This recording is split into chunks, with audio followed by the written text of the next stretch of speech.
$500 million. That's the first bit of money on the return from the Venezuelan oil.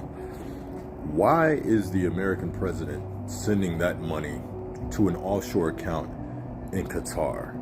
What benefit does that have for the American people?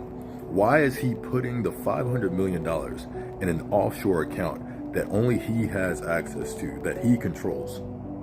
Why is that $500 million not going into the Federal Reserve?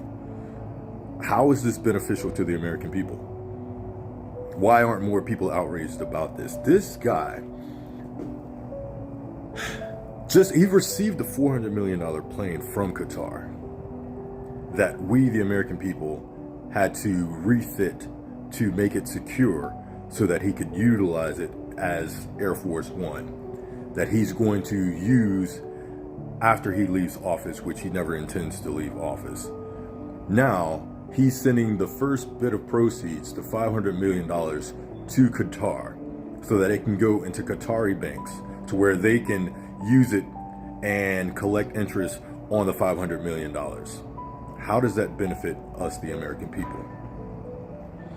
How does that benefit the Venezuelans? Because he said that he's the interim president of Venezuela because he wanted to make Venezuela great again so that they could live and survive, and that we, the American people, were going to be their great savior.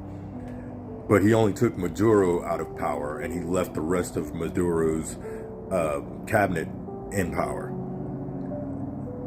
What part of this is good for us? What part of this is good for the Venezuelans?